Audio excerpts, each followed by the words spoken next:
네, 그럼 금요일의 과학터치 본강연 시작하도록 하겠습니다. 금요일엔 과학과 더 가까워지세요. 금요일의 과학터치 본강연 시작하겠습니다. 오늘 함께해 주실 교수님 먼저 소개해 드릴 텐데요. 전북대학교 의학과 천성근 교수님 모시도록 하겠습니다. 큰 박수 부탁드립니다. 안녕하십니까, 천성근입니다. 네, 교수님 오늘 어떤 강연 해주실지 간단하게 소개 부탁드리겠습니다. 오늘은 제가 조현병이 무엇이며 그런 조현병이 스트레스와 어떻게 연관이 될 수도 있고 우리 세포 내에서 아주 작은 어떤 기관인 섬모와 어떻게 연관이 될 수 있을지에 대해서 좀 간단히 좀 설명을 드리도록 하겠습니다. 네, 알겠습니다. 그러면 강연 준비해 주시면 될 것 같고요. 드라마 소재로도 자주 나오는 내용인 것 같습니다. 강연 들으시다가 궁금한 사항들 있으시면 질의응답 시간 활용해 주시면 되겠습니다. 그럼 박수로 교수님 강연 듣도록 하겠습니다. 감사합니다. 대구가 제가 고향이라서 가끔 오기는 하는데요. 지난주에 추석 때 왔을 때보다 좀 많이 선선해진 것 같아요. 대구가 너무 덥더라고요. 추석이 아니고 하석이라서 되게 힘들었습니다. 사실은 저는 그 의과대학의 생리학 교실이라는 곳에서 지금 재직 중에 있는데요. 이 생리학이라는 것은 사실은 우리 인체에서 일어날 수 있는 어떤 일반적인 모든 현상에 대해서 연구하는 어떤 학과라고 생각하실 수 있는데 저는 주된 전공이 이 뇌과학이고 또 이제 신경과학 쪽에서 특히 조현병의 어떤 동물 모델을 가지고 연구를 많이 해왔습니다.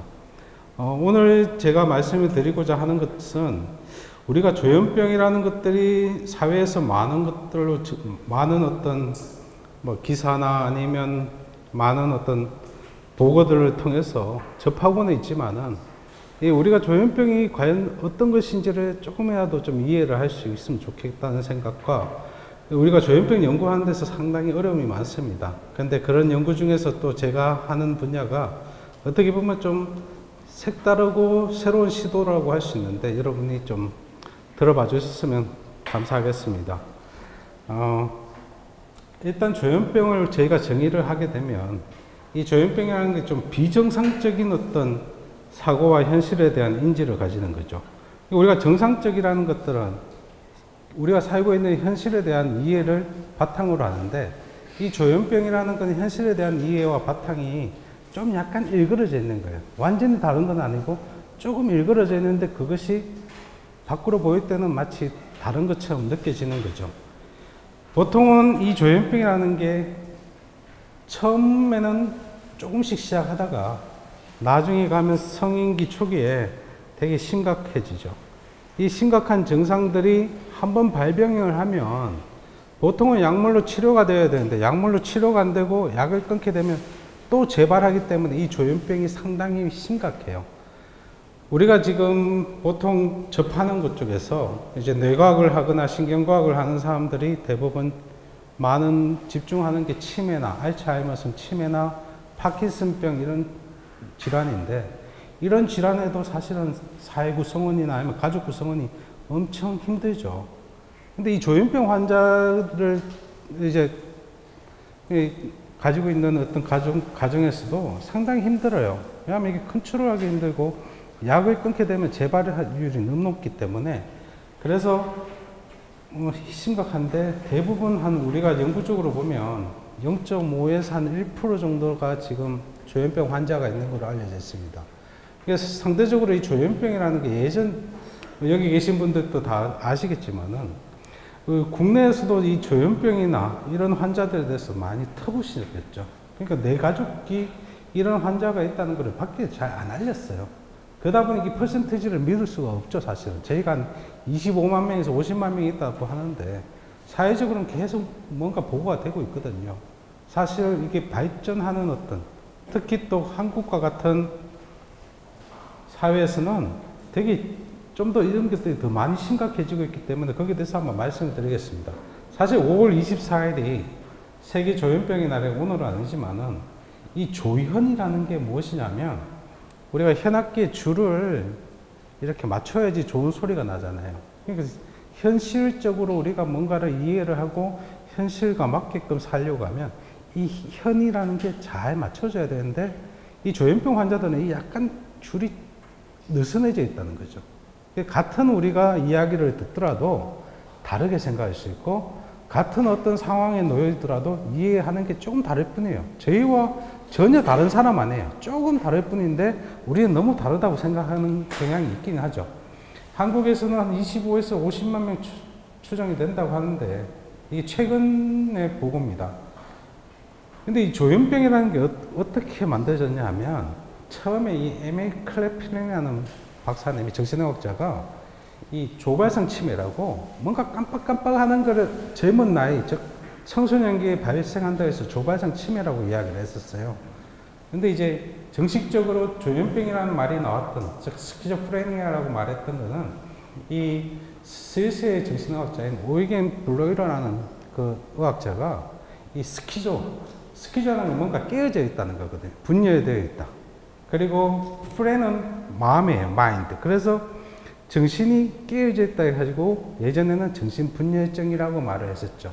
왜냐하면 일본식으로 이렇게 하다 보면 정신분열증 있다. 우리가 일본식 영어를 해석하다 보면 정신분열증이라고 했는데 이걸 환자들에게 적용하니까 너무 우리랑 다르잖아요. 그걸 좀 개선하고자 해서 조현병이라는 이름으로 새롭게 만들었다고 생각하시면 됩니다. 예전에는 저희가 정신분열증이라고 불렀고요. 그런데 이 커트 슈나이더라는 박사님이 이전에 이런 치매적인 것들, 마음이 깨어져 있고 이렇게 하는 증상보다는 환각이나 아니면 망상과 같은 증상이 나타나야지 조현병이라고 말할 수 있다고 해서 저희가 임상적으로는 이런 망상이나 환각을 가지고 있는 분들이 첫 번째로 조현병 환자로 저희가 특정하게 되었던 거고요.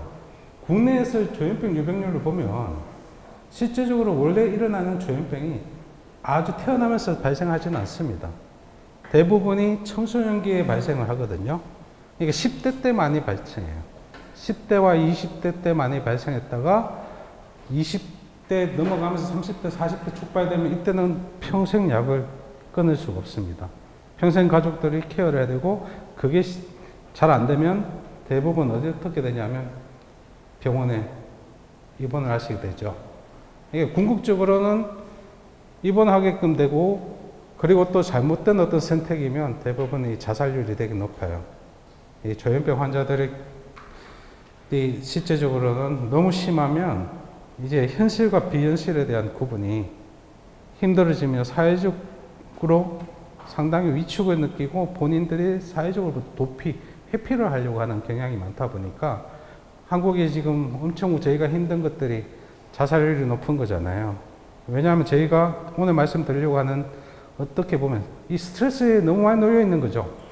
저도 약간 스트레스 지금 느끼고 있거든요. 교육 강연을 너무 잘 하셔가지고 도대체 어떻게 말씀을 드려야 되나. 근데 이거는 좋은 스트레스예요. 왜냐하면 좀 더 쉽게 말씀을 드리고 좀 더 잘 이야기를 해야 되겠다고 생각하는데 그냥 좋게 봐주십시오. 그거밖에 없을 것 같습니다. 조현병의 대표적인 증상은 제가 간단하게 말씀드리는데 이 양성 증상과 음성 증상 그리고 인지 증상이란 세 가지로 나누어져요. 이 양성 증상이라는 것은 뭐냐면 원래는 나타나면 안 되는데 나타나는 거예요. 그래서 양성, 나타나지 않아야 되는데 나타난다고 해서 양성 증상이라고 하고 음성 증상은 원래 나타나야 되는데 안 나타나기 때문에 음성 증상이라고 하고 인지 증상은 말 그대로 우리가 인지 능력에 대해서의 저하가 일어나는 것까지 말하는 거예요.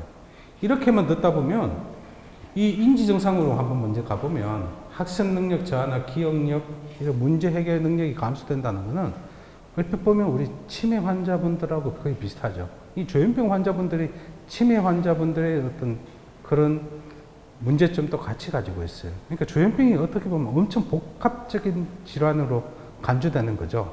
제가 연구자로서 해외 학회나 아니면 딴 데서 국내에서 대학원생들이나 대학생들, 의과대학생들에게 강의를 할 때는 이 조현병의 King of Disorder라고 해요. 그러니까 질환 중의 왕이다.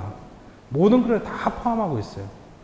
우울증, 뭐 스스로 자학하고 자폐, 치매 모든 걸 다 가지고 있는 이 조현병이기 때문에 근데 양성 증상을 보면 보통은 나타나줘야 되는데 망상이나 환각 같은 것들.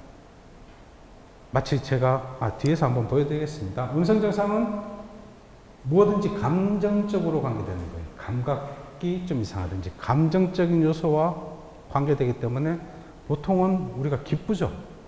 여러분 지금 슬프진 않으시죠? 혹시 저 때문에? 슬프시면 안 돼요? 저희는 항상 기쁘게 좀 사는 게 좋죠. 왜냐하면 때로는 슬플 때가 많잖아요. 때로는 슬플 때가 많은데 왜냐하면 그 슬플 때를 이겨내는 건 기쁠 때가 때로는 더 강하거든요. 그런 건데 사실은 이 조현병 환자들은 그런 것들이 잘 안 나타나죠. 저 뒤에서 한번 보게 되면 이 망상이랑 그 환각이 그게 1차 증상이라고 했어요. 이 조현병 환자를 특징할 때 이상한 게 보이십니까? 이상한 게 들리십니까? 어떤 소리가 들리십니까? 이렇게 아니면 이야기를 하다 보면 본인의 생각이 어떤지를 어떤 분들은 오셔가지고 제가요 최근에 하나님을 뵙고 왔는데 하나님이 제게 뭐라고 하고 사회를 바꾸라고 하시는데 그러니까 저는 하나님을 못 뵀어요. 여러분 뭐 종교가 다 다르시겠지만은 하나님을 뵈신 크리스천이 잘 없을 거예요. 그러면 여기 계시면 안 되죠. 저쪽 위에 계셔야 되는데 이런 기괴한 행동을 하기도 해요. 만약 우주선에 가서 내가 우주인하고 만나고 왔다. 어젯밤에 저 안드로메다에 갔다 왔는데 갔다 왔더니 뭐 좋더라 이런 이야기를 할 수도 있고 가능하지만 정상적인 거. 나하고 관계되는 사람들이 누군가를 계속 잘못된 예를 들면 나랑 친한 친구들에 대해서 계속 그 친구가 나에 대한 험담을 한다. 막 이런 식으로 계속 나쁘게 생각할 수도 있어요. 일어날 수 있지만 사실은 아닌 거죠. 기분이 일부치하지 않아요. 기분이 계속 떨어져 있으니까 좋았다 나빴다 좋았다 나빴다 하는 거죠. 기분 불이치하는 행동들 이런 것들이 망상이고요. 대부분의 환자들은 이런 환각을 먼저 느껴요. 환각, 즉 환청이 대부분 조현병 환자의 70% 이상이 이상한 소리를 들어요. 어떤 분들은 한 10분에서 안에서 지금 토론을 해요. 그러니까 만약에 제 이름은 천성근인데요. 천성근 오늘 강연하는데 하면 안 돼. 누군가는 해야 돼. 열심히 해야 돼. 똑바로 써. 그럴래. 이런 이야기를 제 머릿속에서 계속 이야기를 하는 거예요. 10명이서 저희의 어떤 태도에 대해서 토론을 하는 거예요. 그리고 나서 그러면 이게 24시간 동안 내내 들려요. 10분, 20분만 들리는 게 아니라 죽을 때까지 계속 들리는 거예요. 그래서 이 환청으로 인해서 조현병 환자분들이 엄청 고생을 하시죠. 듣기 싫은데 듣게끔 되니까. 근데 이런 환청은 약을 먹으면 그래도 많이 줄어들어요. 우리가 항정신병제라는 거를 먹으면 되고 환시는 눈으로 보이는 것. 즉 제5감과 관계되는 것들이 다 이상하게 느껴져요. 여기 보이시나요 지금? 또 잠 못 주무실라? 누군가 있다 이렇게 이야기하는 분들이 계세요. 환우, 이상한 냄새를 계속 맡아요. 어떤 사람들은 정상적으로 냄새가 안 나는데 이상한 냄새가 난다 계속. 그리고 이상한 맛이 느껴진다. 또 환미라고 하는데 이 텍타일은 환지라고 해요. 어떤 분들이 조현병 환자분들이 본인의 팔에 막 긁어요. 마치 벌레가 기어다닌다는 것처럼 이상한 느낌이 드는 거죠. 가만히 있는데 막 온몸을 긁고 온몸을 뜯어내죠. 그러니까 긁는 정도가 아니에요. 뜯어내요. 그러니까 피가 철철 흐를 정도로 그렇게 힘들다는 거죠. 근데 대부분의 환자들은 환청이 들려요. 제 목소리가 사람의 목소리를 들리셔야 돼요. 이상한 다른 사람의 목소리를 들리시면 안 되는 것처럼 우리가 현실적인 거와 다르죠. 근데 이런 조현병은 앞에서 말씀드렸던 것처럼 발병은 대부분 청소년기에 돼요. 그러면 왜 청소년기에 하는지에 대해서 연구를 많이 하겠죠. 유전적으로 관련성이 있다고 하지만은 유전적 관련성에서 우리가 태어나면서 바로 조현병이 나와야 되거든요. 근데 태어나면서 바로 나오는 게 아니라 대부분 청소년기에 발병해서 성인기로 넘어가면서 치료를 하는데 양성 증상이 조금 빨라요. 즉 그러니까 환청이나 이런 것들이 들리면서 또 망상 이런 식으로 이상한 생각에 빠지는 행동들을 먼저 보이고 나서 이게 심해지면서 음성 증상으로 넘어간다고 하는데 첫 발병이 되면 치료가 관리 안 되면 계속 가요. 치료가 되지만 보셔요. 정상으로 내려가진 않아요. 만성 조현병이 정상화될 수는 없습니다. 그냥 증상을 약간 낮추는 거예요. 특히 이 양성 증상에 대해서 치료는 가능하지만 아직까지 감정을 건드리는, 즉 일반적으로 나타나야 되는데 나타나지 않는 그런 증상을 치료하기는 아직 힘들어요. 이 음정 증상이 감정 해치다 보니 엄청 다운이 되거든요. 흔히 말해서 우리가 사회적으로 사람들을 만나고 친구들을 만나고 가족들을 만나고 하는 걸 좋아해야 되는데, 사회적인 소셜 위드롤이라고 사회적으로부터 격리되고 숨는 이런 자폐적인 증상들이 나타나기 때문에 결국은 자살까지 시도하는 경우가 많아지는 거죠. 이렇게 보통 가는데, 이 조현병의 위험 요인이 보통 뭐냐면 유전적으로 가족적 요인이 있어요. 즉 예를 들면 부모가 한 분이면 반 정도, 한 40% 정도 미만으로 가는데, 부모님들이 두 분 다 조현병을 가지고 계시면 자식들이 나타날 가능성이 되게 많아요. 그래서 유전적으로도 관련되는데, 이 유전자가 엄청 많아요. 관련되는 유전자가 한 10개면 제가 평생을 했어도 연구를 하겠는데 수천만 개의 가능성이 있기 때문에 너무 힘들다는 거고요. 그러다 보니까 또 보면 말씀드렸던 것처럼 청소년기에 나타나잖아요. 처음부터 나타나지 않기 때문에 환경적인 어떤 요인이 있을 것이다. 사회적 요인과 심리적 요인이 있을 것이다. 즉 예를 들면 우리가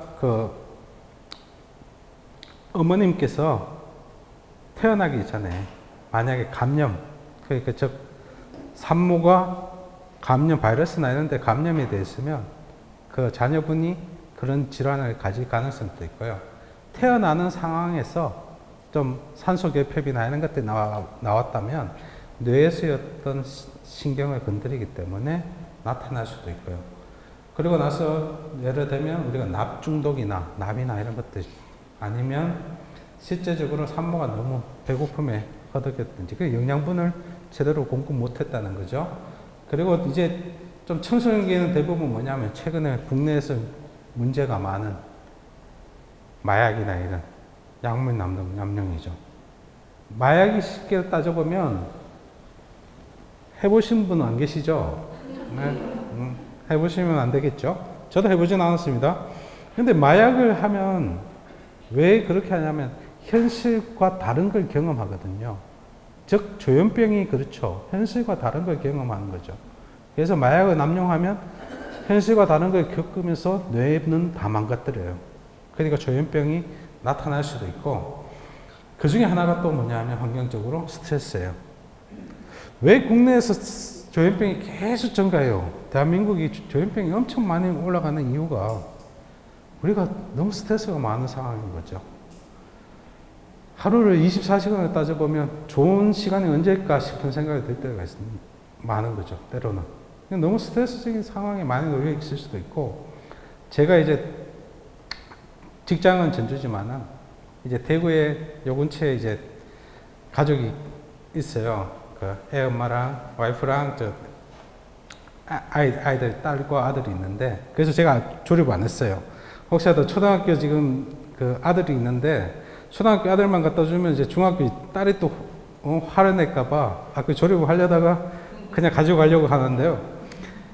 지금 이 근처에 있고 하지만 학생들이 지금 우리가 공부할 때보다, 여기 계신 분들이 공부할 때보다 지금 스트레스 받는 게 더 많아요. 또 물론 또 학부형들이 스트레스 받는 것도 되게 많고요. 제가 의과대학에 있으니 지금 이제 의과대학에 최근에 그 어느 정도 무슨 문제가 있는 거 아시잖아요. 근데 학교에 대학생이 없어요, 저희가 지금. 뭐 이런 정치적인 발언은 안 해요. 정치적인 발언 아니고 제가 학생이 없으니까 교수들도 재미가 없어요. 학생을 가르쳐야 되는데 학생들이 등교를 안 하니까요. 거기다가 또 어떻게 따져보면 의과대학 들어오려고 그렇게 자신을 태우는 거죠. 어떻게 보면 태우면서 공부를 하니 얼마나 스트레스가 많겠어요. 그래서 이런 스트레스들이 나중에는 유전자를 변형을 시키고 환경적 유전적인 게 결합되면 이렇게 신경화학적인 어떤 변화를 일으키고 결국은 신경혈액에서의 어떤 연결성을 떨어뜨려요. 즉 우리가 무엇인가를 들으려면 듣는 기관에서 들었다고 판단하는 어떤 회로가 연결이 돼야 되거든요. 그 회로에서 깨지면, 여러분과 제가 이야기를 할 때 제가 사람의 목소리로 이야기하지만은 여러분의 귀에서 정보가 들어가서 마지막 뇌에서 흔히 말하면 청각을 담당하는 청각 피질에서 사람의 목소리로 이해하지 않으면 그게 환청이 되는 거예요. 그래서 이렇게 깨지는 거고 결국은 우리가 감정적인 거나 행동적으로 이상함을 보이는 거죠. 이런 어떤 것들을 실제로 보면 유전적 인자와 환경적 인자가 같이 결합이 되면 나중에 가면 이렇게 조현병이 발생하는데요. 발생하는데 관계되는 여러 인자들이 많아요. 왜냐하면 제가 이거 한 말씀을 드리면 저희가 연구하는 데서는 아무리 한글화로 바꾸려고 해도 영어가 많을 수밖에 없습니다. 그래서 이해해 주시기 바라고요. 가급적이면 제가 쉽게 말씀을 드리려고 하는데 우리가 신경에서의 어떤 연결성이나 그런 약물들을 어떻게 개발할 건지에 대해서 우리가 많이 하고 있는 중이고요. 근데 말씀드렸던 것처럼 조현병 연구가 왜 어렵냐. 나라에서 조현병을 막 연구하는 사람도 되게 많고 전 세계적으로 조현병에 대해서 연구자가 엄청 많음에도 불구하고 아직까지 조현병에 대한 어떤 해결책이 제시가 안 돼요. 제대로. 그 이유는 뭐냐면 내부위가 너무 다양해요. 하나의 내부이면 저희가 뭔가를 하겠는데 내부위가 엄청 다양하고요. 유전인자도 수천 개의 조합이, 수천만 개의 조합이 가능하고 연결의 구조적인 복잡성이 너무 많아요. 그리고 사람을 대상으로 뇌를 연구하기가 한계가 있어요. 예를 들면 저 같은 사람은 뇌를 잘라서 둘 간의 연결성을 보는데 여러분 혹시 여러분들께 잠깐만 뇌 잠깐만 빌려주세요 하면 빌려주시겠어요? 잠깐만 꺼내서 잘랐다가 다시 넣어드릴게요 이러는 거죠. 이게 쉽지 않은 거죠. 그러다 보니까 저희가 쥐를 가지고 실험을 해야 되는데 쥐를 가지고 하는 실험은 유전자를 변형시키고 유전자를 뭐 이렇게 확인하기는 좋은데 결정적으로 쥐에게 물어볼 수가 없어요. 쥐에게 이상한 게 들립니까? 이상한 생각이 들어? 아니면 오늘 기분이 안 좋아? 기분이 어때? 이렇게 이야기를 못 하는 거죠. 그러니까 아무리 연구를 해도 사람에게 다시 적용을 하려고 하면 또 거리가 먼 거죠. 여러분 중에 쥐하고 나는 되게 유대감이 깊어 아니면 관계가 되게 바로 연결할 수 있다고 생각하시는 분 계세요? 없잖아요. 쥐 보면 잡으려고 그러시죠. 쥐를 사랑하고 이러진 않으시죠. 도입 강연에 보니까 저도 오늘 쥐를 한 마리 가져올 걸 그랬어요. 이렇게 뭔가 주시는데 긴장하고 있죠. 좋은 스트레스를 받고 있어요. 자, 그래서 근데 왜 그러냐면 조현병에 관계된 신경 전달 물질, 즉 우리 뇌에서는 각각의 신호를 전달하기 위해서 신경 전달 물질이라는 게 있는데 이 신경 전달 물질이 너무 다양한데 그 중에 하나만 보죠. 우리가 기쁠 때 내는 거는 도파민이라고 해요. 여러분 아마 들어보셨을 거예요.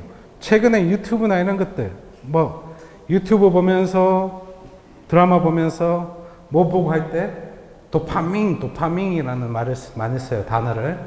도파민이라는 거는 도파민을 많이 나오게끔 하는 행위인 거죠. 도파민이 왜냐면 기분이 좋을 때 나오는 어떤 뉴로트랜스미터예요. 즉, 이 여기에 대해서 반대로 하면 기분이 나쁠 때는 도파민이 잘 안 나올 수 있겠죠. 스키즈프레니아 환자들, 조현병 환자들 기분이 좋을 때가 별로 없죠.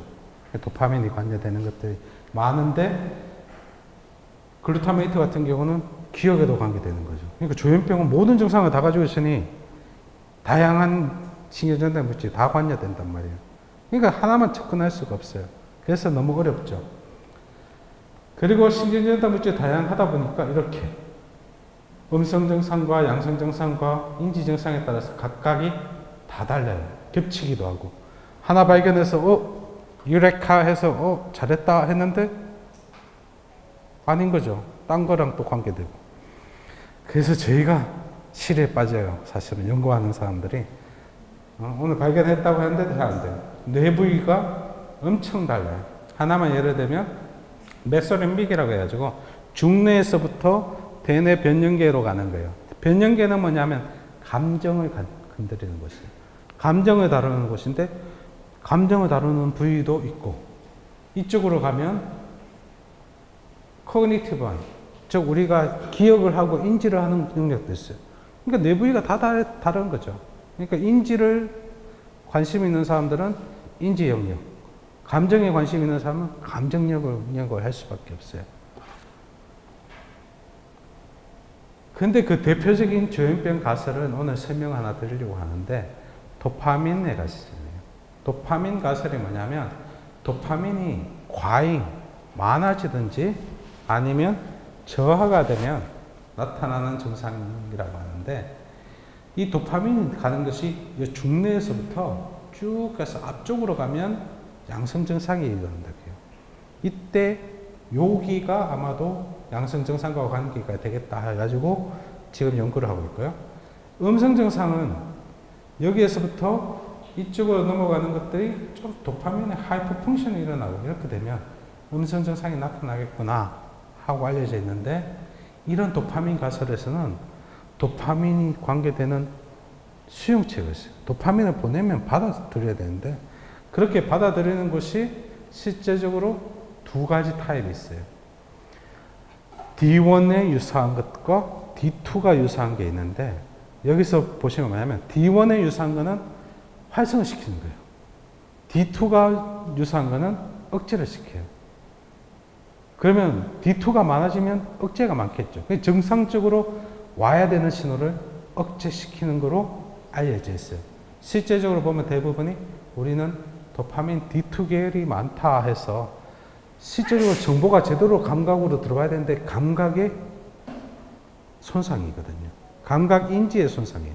조현병을 다르게 이야기한다면 실제로 들어와야 되는 감각에 대해서 제대로 인지를 못하는, 제대로 캐치를 못한다는 거예요.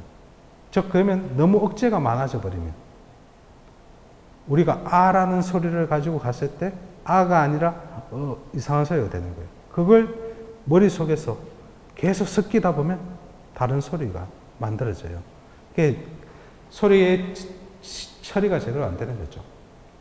그리고 하나의 가지치기라는 가설이 있는데,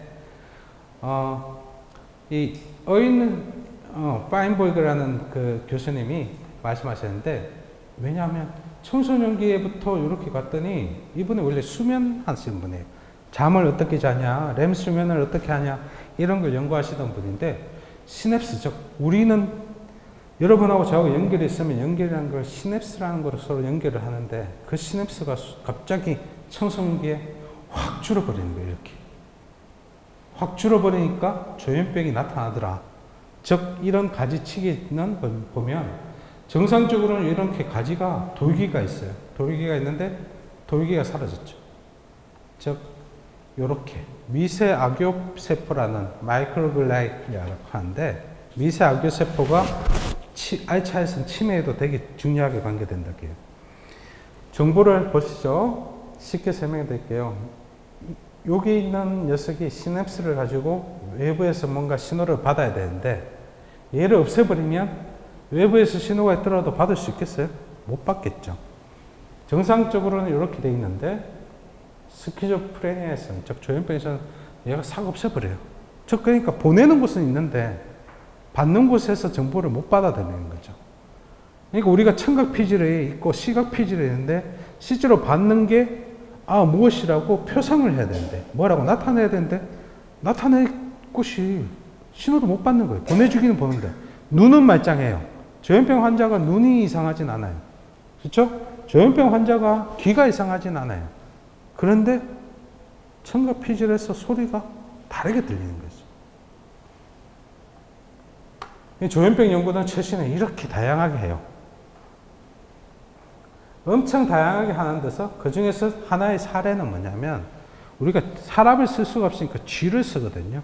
그 쥐를 쓰는데 쥐 중에서 하나가 이 22번 염색체 중에 하나를 잘려 있는 게 실제로 봤더니 이런 D2 말씀드렸죠? 도파민 D2의 수용체가 많이 만들어져 있는 것을 관찰할 수 있었어요. 그러다 보니까 여기서 청각 피질로 가는 어떤 회로가 망가뜨려져 있다는 걸 알게 되었던 거죠. 그래서 환청. 제가 환청이 조현병 환자의 70% 이상이 대부분 환청부터 먼저 겪는다고 그랬잖아요. 괴로워하니까 환청에 대해서 저는 연구를 해보자. 그렇게 했죠. 그러니까 이 22번 염색체를 가지고 있는 환우들을 보통 디조지 신드롬이라 해가지고 디조지 증후군이라고 하긴 하는데 이 얼굴에서 안면부에서 어떤 이상이 있고 대부분 70% 이상이 스키즈프레닉, 즉 조현병 환자로 나중에 가요. 그리고 여기 심장병으로 대부분 많이 앓고 있는데, 이런 환자들이 조현병으로 가는 걸 보고 나서 이걸 가지고 연구를 할 수 있겠다 생각해가지고 연구가 시작됐던 거고요. 그래서 제가 이제 말씀드리는 거는 이 프라이머리 실리아, 즉 만성 스트레스가 그러면 조현병이 어떻게 연관되는지, 오늘 모든 데이터는 보여드리지 않을 거예요. 머리 아프신 건 지금 어느 정도 지나셨다고 생각하신대요. 좀 더 기뻐하셔도 되겠고요. 제가 긴장을 하는 것 같은데 죄송합니다. 그런데 항상 과학자는 어려운 게 뭐냐면, 나는 최선을 다해서 쉽게 이야기를 하려고 하는데 나는 어떻게 더 이상 쉽게 할 수 있을까? 스스로에게 질문을 던지시는 거예요. 1차 선모가 과연 어떻게 조현병 원인이 될 수 있는지, 스트레스가 조현병으로 갈까? 아니면 선모라는 게 조현병의 원인이 될 수 있을까? 이 두 가지가 오늘 말씀드리려고 하는 핵심이에요. 한번 보죠. 체질 스트레스 모델이라는 것들을 잠깐 언급을 드리려고 하는데요. 우리가 여러분들 여기 다 계시지만은 저는 땀이 많은 체질이에요. 처음부터 윗옷을 벗고 시작했어야 되는데 땀을 흘리는 것만 계속 이제 찍힐까봐 걱정해요. 그래서 땀 흘리는 사람들이 땀을 계속 흘리는 이유는 한번 흘리기 시작하면 그것 때문에 더 흘려요. 긴장을 했어.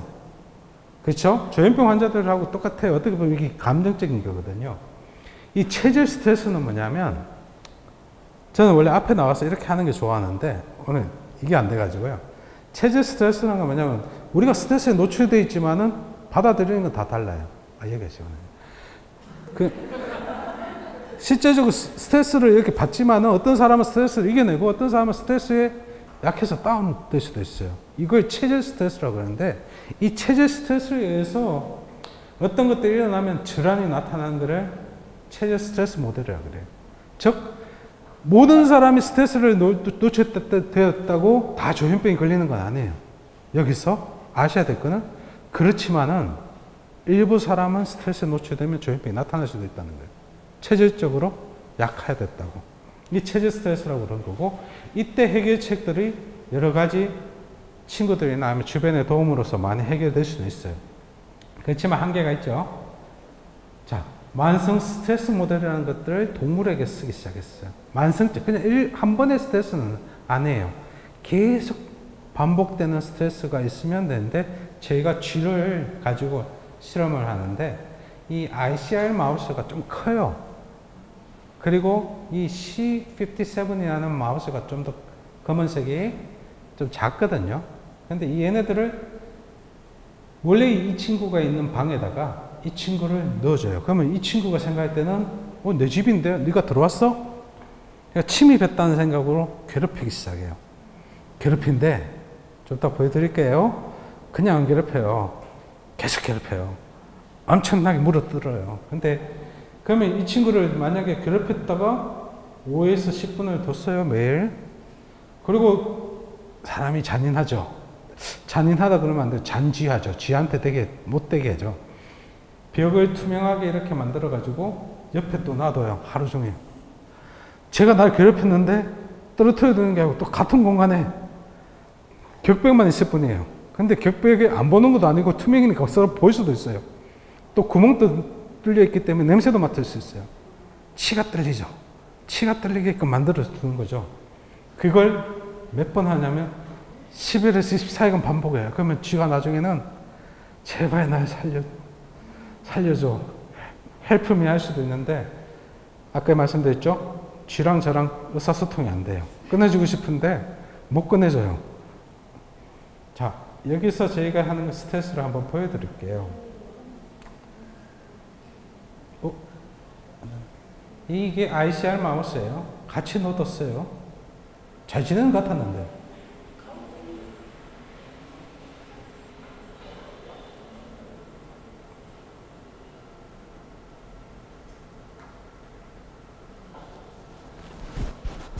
친하게 지내면 좋을 건데, 맞죠? 왜 그럴까요? 사람들도 친하게 지내면 좋을 건데요.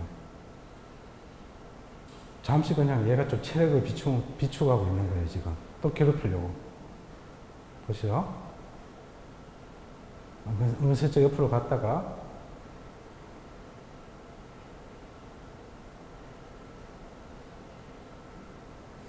많이 안 괴롭히네요. 생각보다.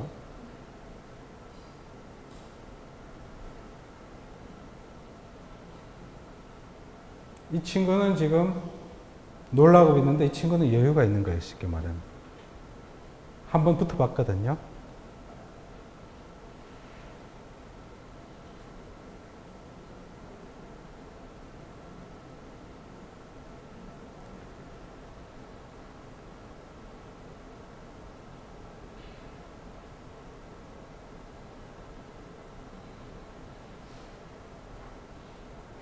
원래 할 때 이렇게 빨리 안 괴롭히면 좀 이상하죠. 생각보다 괴롭히지 않는데 괴롭힐 겁니다.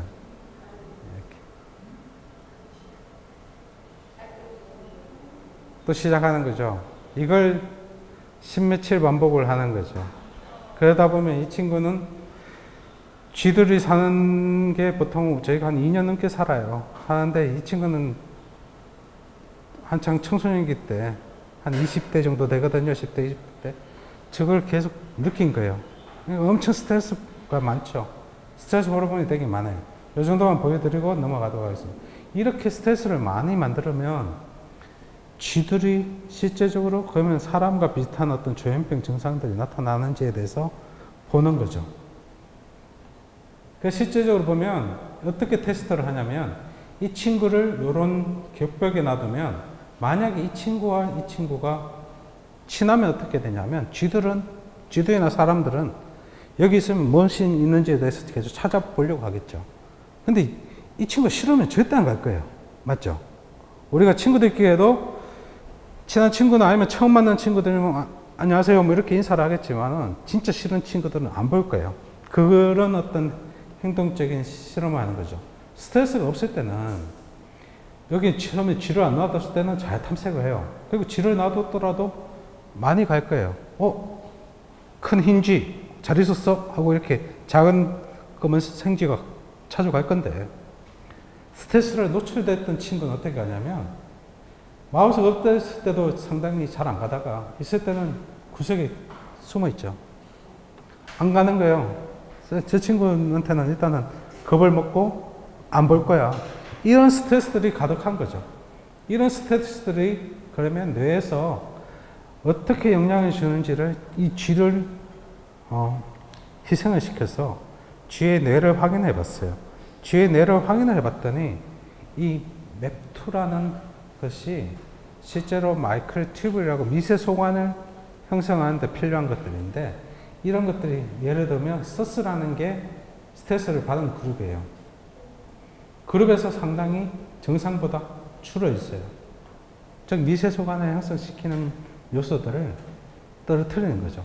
자, 여기서 언스라는 것은 뭐냐면 같은 스트레스를 노출받았음에도 불구하고 잘 가는 친구예요. 그러니까 어제 괴롭힘 당했어요? 근데 오늘 잘 가요. 또 친하게 잘 지내요. 이런 친구들 뭐냐면 앞에서 체질 스트레스 모델 말씀드렸죠. 이겼어요. 스트레스를 받으면도 잘 지내자. 응? 어제 때렸잖아. 잘 지내게. 이 친구가 승리자인 거예요. 제가 말했던 빅토리 진이라고 하는데 승리 인자가 있어요.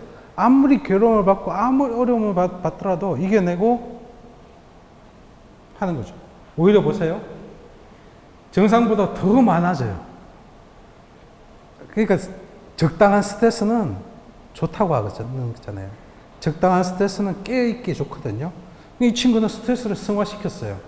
그래서 스트레스를 이겨내고 이런 맵2가 만들어지는데 이 친구들은 진 거죠.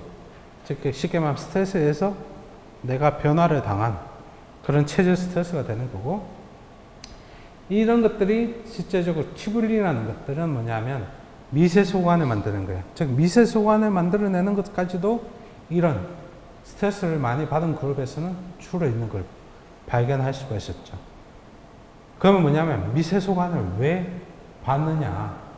이 미세 소관하고 미세 소관 관련 단백질이 앞서 말씀드렸던 뇌신경 세포끼리 연결을 주는 시냅스라는 것을 형성하는 데 가장 중요한 요소 중에 하나예요. 즉 얘네들이 없으면 앞에서 내가 주는 시냅스 전 뉴런이라고 합니다. 그러니까 신경세포에서 앞에서 내가 전달해주는 녀석과 받는 녀석이 있을 때 전달해주는 녀석과 받는 녀석의 연결성을 줄이는 거예요. 즉 스트레스를 많이 받는 친구들은 뭔가 주는 데서 있었을 때 못 받는 거예요. 받는 게 없어져 버리는 거지. 가지치기 가설에서는 있는데 없애는 것처럼 이것 자체가 형성이 안 될 수 있는 거죠. 그렇죠? 얘 자체가 형성이 안 될 수가 있기 때문에 이런 게 되게 중요하다고 생각했는데 이 단백질이 실제적으로 조절하는 어떤 약물들을 보시면 조현병 환자들에게도 적용하려고 개발이 지금 되고 있어요.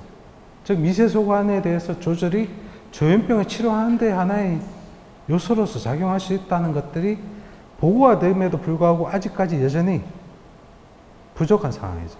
왜 제가 이렇게 이야기를 말씀드리냐면 기존에 여러 방법으로 조현병에 관계돼서 치료를 해보고 연구를 해보고 만들어 보려고 했는데 말씀드렸던 것처럼 약을 끊으면 재발하고 완전한 치료가 없었단 말이에요.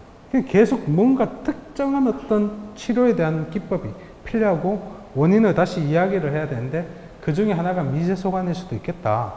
근데 이 미세소관이 뭐냐면 그 전에 말씀드릴게요. 사회적 폐배 스트레스를 그렇게 줬더니 우리가 공간 기억, 인지 증상도 나타난다 그랬죠. 조현병에서 인지 증상, 즉 쥐들은요 공간을 기억을 잘해야 되는 게 맞아요. 여러분 여기 오실 때 아마 여기 지금 과학 터치 때문에 자주 오시고 매주 오시는 것 같은데 이 방에 오실 때 특별하게 무엇인가에 대해서 의미를 부여하고 의미는 부여하셔야죠. 의미는 부여하시는데 그쪽으로 가려면 왼쪽으로 갔어? 오른쪽 꺾어야 돼. 오른쪽 꺾었다 왼쪽 이렇게 잘 안 하시고 그냥 오셨죠. 왜냐하면 사람들도 공간 기억을 하시거든요. 이 공간을 기억하시는데 쥐들은 공간 기억을 왜 더 잘해야 되냐면 먹을 게 어디 있는지를 알아야 돼요. 그리고 어디 가면 나를 잡아먹는 것들이 있다는 걸 알아야 돼요. 그렇기 때문에 쥐들은 우리보다 공간 기억이 더욱더 뛰어난데 결론적으로 공간 기억을 잘 못해요. 사회적 폐배 스트레스를 맞았더니 이렇게 여기 이쪽이 지금 물에 빠뜨리는 거예요. 워터 메이즈라고 물에 빠뜨리는데 여기 가면 부표가 있어요. 그래서 이쪽에 부표로 가야 되는데 이쪽에 부표로 가는 게 훨씬 떨어지는 거죠. 이렇게 훨씬 못 가서 한참 헤매는 거예요. 그러니까 기억력도 떨어지는 걸 저희가 관찰할 수 있었고 연령적으로 봤더니 스트레스를 줬더니 젊은 쥐보다 23개월 넘은 23개월 정도 되면 사람 나이로 치면 60대 이상이라고 보면 돼요. 60대 이상이 스트레스를 강하게 줬더니 더 조현병 증상을 많이 보이더라는 거죠. 아무래도 젊은 층보다는 나이가 좀 들면 뭔가 뇌신호에서 계속 회로가 좀 약해지겠죠. 노화하고 관계될 수도 있겠지만은.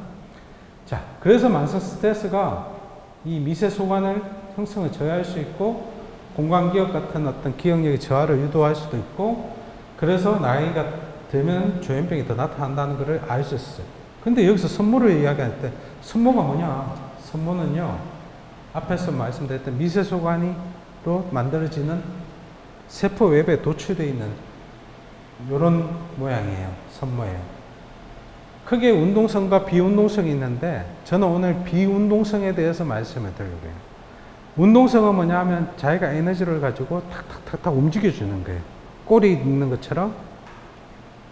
근데 이 친구들은 보통 이렇게 보면 운동성, 비운동성인데 핵심은 뭐냐 하면 이렇게 하나 있는 게 여러 가지 역할을 한다는 거예요. 구조는 이렇게 되어 있고요. 실제로 선모 이상 증상이 모든 뇌나 인체 조직에서 다 나타나요. 그럼에도 불구하고 선모라는 게 아주 작거든요. 즉 크게 해봤자 수 마이크로미터에서 20 마이크로미터밖에 안 돼요. 그런데요 신경세포가 20 마이크로미터 정도의 크기밖에 안 돼요. 그러니까 신경세포에서 하나씩 가지고 있는데 아직까지 그 의미를 못 부여를 했던 거죠. 그래서 브레인 쪽에 있는 걸 봤더니 이 여러 가지 증후군에 관계되기도 하고 여기 센싱 능력이 있어요. 즉 감각계 이상일 수도 있다고 말씀을 드리는데 조현병이 센싱을 우리가 제대로 못하면 그 정보를 잘 이해를 못하고 처리를 못하게 되겠죠. 이상하게 우리가 비현실적으로 되는 거죠. 여러 신호 경로가 있기 때문에 여기에 관계되는 것들이 하나라도 깨지면 우리가 정상적이지 않고 약간 틀어지는, 현이 약간 일그러지는, 현이 풀리는 그런 증상을 가질 수 있을 것이라고 생각한 거죠. 그래서 봤더니 실제로 조현병 환자에서도 이렇게 많은 선모 관련 유전자가 관찰되더라는 거죠. 어떨 때는 올라갔다가 어떻게 내려. 그러니까 하나를 하고 싶은데 이렇게 많아요. 이게 나쁜 스트레스가 저는 좋은 스트레스예요. 왜냐하면 은퇴할 때까지 계속 할 연구가 많아지는 거죠. 감사하게도 환자분들한테는 좋지 않겠지만 연구할 게 되게 많아지는 거죠. 실제로 봤더니 이런 어떤 PCM1이라는 유전자들이 관찰되는 걸 저희가 확인하였고요. 실제적으로 조현병 어떤 동물 모델이나 환자에서 보면 뇌실이 상당히 커져 있어요. 뇌실이 상당히 커져 있어가지고 옛날에 저희가 그 수두증이라고 해가지고 그런 것처럼 뇌실이 엄청 커지고 물이 가득 차 있는 게 보이는데 이게 실제적으로 조현병 동물 모델에서도 관찰되는지를 저희가 확인할 수 있을 거예요.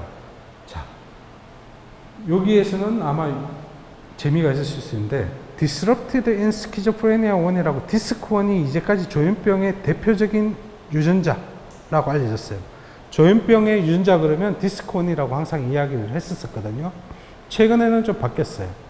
근데 한 10년 전까지만 해도 조현병 이러면 디스크1이 그냥 따라가는 정도로 되게 유명했던 유전자인데 이 유전자도 어디 있냐면 선모를 형성하는 부위에 있어요.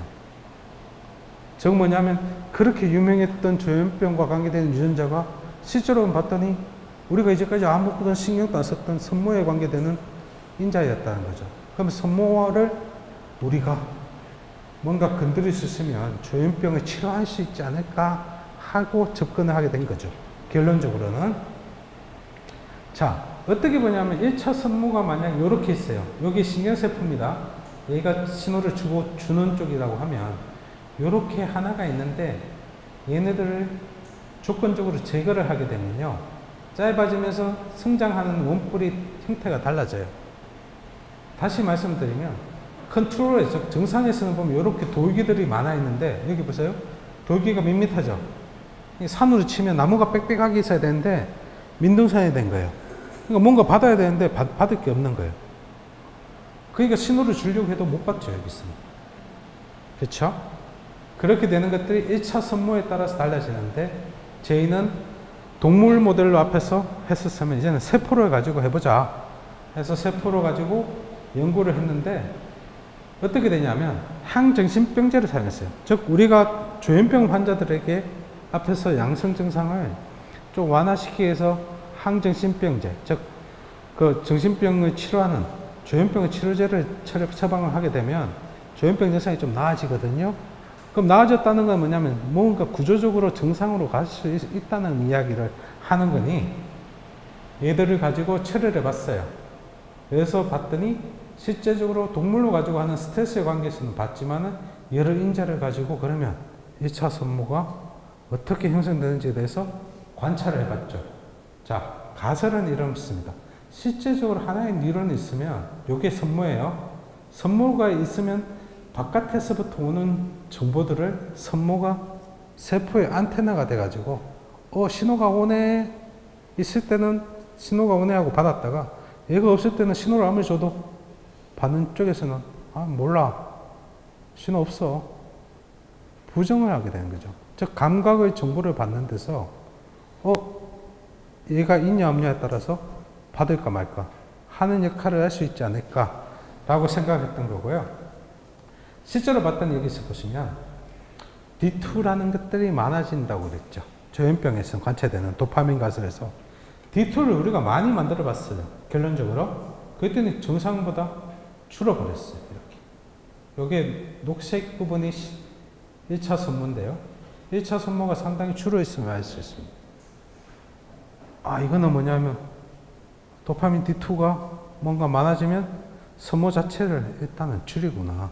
도파민 D2가 뭘 한다고 하냐면 억제 신호를 준다고 했어요. 억제 신호가 너무 많다고 보면 선모를 줄였겠구나. 그렇게 생각했고요. 이렇게 해서 우리가 봤더니 얘네들이 지금 선모에 관계되는 유전자들을 없애면 실제적으로 선모의 길이가 줄어들 수 있다. 근데 이게 어디에 도파민 D2가 많아짐으로 생기구나 하고 저희가 해석이 가능했던 거고요. 반대로 보시면 항정신병제라는 할로페이돌이 고전적인 치료지만 계속 사용이 돼요. 얘는 D2 수용체를 막는 약품이거든요. D2가 많다 보니까 얘들을 막는 것들을 처리했더니 실제적으로 없던 거에서 많이 생성됐죠. 즉 없던 거를 많이 만들어내면서 실리아를, 하여튼 프라이머리 실리아를 어떻게든 만들어내야지 신호를 받는데 좋게끔 할 것이라고 생각했던 거고요. 그래서 반대로 없애봤어요. 이렇게 정상으로 있던 거를 관련된 인자들을, 유전자들을 없애가지고 봤더니 결론적으로 보시면 조현병의 증상이 동물에서 관찰이 되는 거예요. 얘들 1차 선모를 저희가 강제로 없애봤어요. 없앴더니 동물인 정상 동물에서 조현병 증상처럼 나타나는 거죠. 이게 왜 그럴까? 실제적으로 1차 선모가 조절했음에도 불구하고 1차 선모만 없앴을 뿐인데도 이렇게 조현병이 나타나지 않냐. 반대로 앞에서 물에 빠뜨려서 하는 워터메이즈, 즉 수증미로라는 것을 저희가 실험을 했었는데 이때도 바이러스라는 것을 저희가 보통 억제시킬 때, 유전자를 억제시킬 때 많이 사용해요. 얘를 가지고 처리를 했더니 얘가 이 DGCR8이라는 거는 원래 저희가 쓰고 있는 22번째 염색체에서 하나가 결쇄되어 있는 20q11 딜리션 신드롬을 가지고 있던 디조지 신드롬을 똑같이 모방했던 마우스의 종류인데 이 마우스가 보이는 증상과 유사해지더라는 거죠.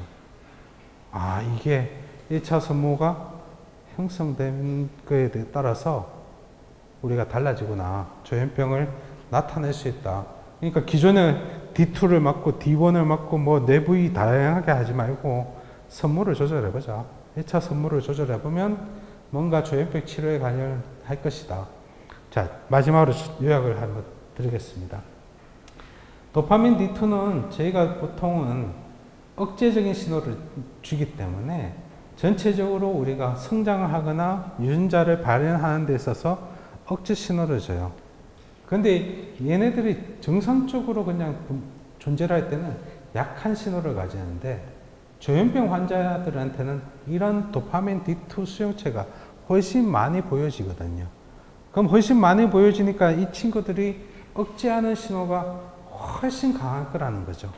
훨씬 강하니까 요만큼이라도 생성되는 1차 선모의 길이를 못 생성되게끔 딱 막으니 세포의 안테나를 역할하는 1차 선모가 아무리 신호를 받는 기관에서 뇌 쪽으로 보내줘도 뇌 쪽에 실제적으로 소리를 표상하고 우리가 소리가 들어올 때는 한글로 이야기하지만 영어로 이야기하지만 영어로 들어오는 게 아니에요.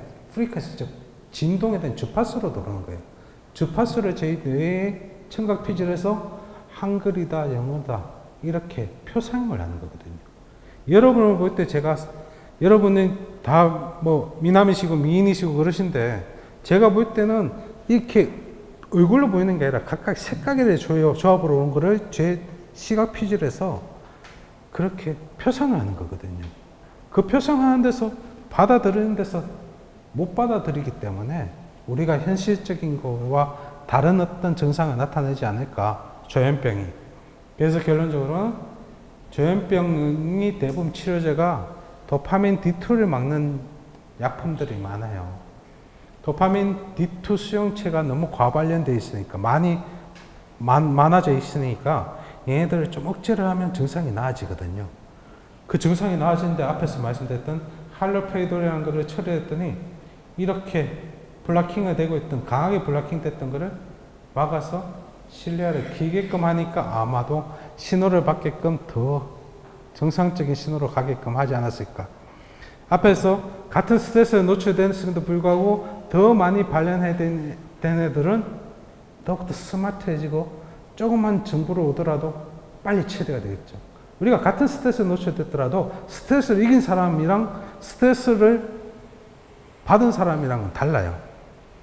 그렇지 않아요? 스트레스를 받고 이긴 사람은 뭔가 좀 더 다를 거라고 그죠. 좀 더 포지티브하게, 좀 더 좋은 증상이 있을 건데 그렇게 되지 않을까 하는 생각을 가졌던 거죠. 결론을 말씀드리면 이 우리가 쓰는 항생신병제를 치료했던 1차 선모의 증가를 유도를 하셨던 거고요. 이런 것들이 토대로 1차 선모 형성 조절. 왜냐하면 조현병에서 기존적으로 말했던 건 뇌구조의 이상, 뇌신경 신호 회로의 이상, 유전자의 이상 이런 쪽으로만 봤는데 궁극적인 거는 이런 게 가장 작은 1차 선모의 형성이라는 것 때문에 일어나지 않을까 하는 어떤 증거를 제시했다고 생각하시면 되고요. 이런 것들이 다시 또 사회적 폐배 스트레스, 우리 환경적인 인자하고도 또 관계되니까 1차 선모가 어느 정도 조절함으로써 스트레스 인자와 유전자 인자까지 우리가 건드릴 수 있겠구나 하는 생각을 가져서 아마도 이런 어떤 1차 선모 형성과 조현병의 원인 사회를 잘 조절하게 된다면 아마도 조현병 치료를 하는 데 있어서 새로운 접근 방법이 될 수 있을 거라고 생각하고 있습니다. 오랜 시간 감사드립니다. 본 연구는 저희 한국연구재단의 뇌과학원천기술개발 사업으로부터 제가 지원을 받았고요.